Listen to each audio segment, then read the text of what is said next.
안녕하세요. 타임잡 연구팀입니다.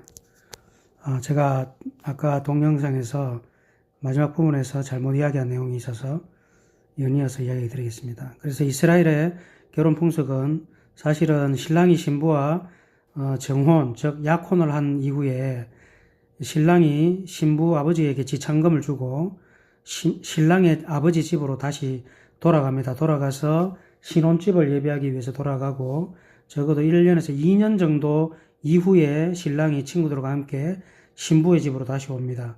그래서 결국은 신부의 집에서 정식 결혼식이 있고 신부의 집에서 일주일 정도 혼인잔치가 있는 것이죠. 그 이후에 그 혼인잔치가 끝나면은 신랑은 신부를 데리고 신랑이 마련한 신혼집인 신랑의 아버지 집으로 다시 돌아갑니다. 그것이 바로 비유로 설명되어 있는 것이지만, 이스라엘 문화를 통해서 비유로 설명되어 있는 것이지만, 앞으로 우리 가운데 일어날 하나님의 그 말씀을 통한 그 여러 가지 것들이 그대로 이루어지는 역사가 이루어지는 그것이 그 말씀을 근거로 해서 이루어지는 것입니다. 그래서 아까 제가 잘못 말씀드린 부분이 있는데, 결국은 신랑이 돌아가서 신랑이 이제 지참금을 주는 것은 결국 그거 지참금이라는 것이 바로 약혼을 통한 지참금인데, 그것이 예수님의 죽으심입니다. 죄값이죠.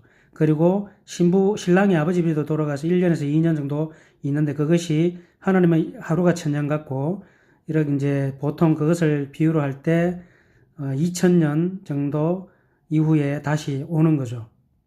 그래서 이제 신랑이 이미 휴거된 신랑의 친구들과 함께 이 신부 집으로 올 때에 다시 결혼식이 이루어지는데, 그것은 결국 이미 휴거된 이청천에서 정거장막 성전에서 결국 이제 결혼식이 있는 거죠. 그리고 이 땅에 내려오셔서 결국 신부의 집인 이 땅에 천년왕국 동안 결국 혼인잔치가 있는 것입니다.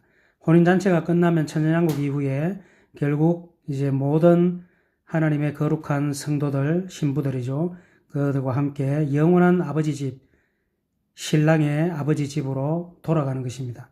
그것이 바로 우리가 말하는 새 예루살렘성, 우리가 말하는 하나님의 왕국이죠. 그곳으로 우리가 돌아가게 되는 것입니다.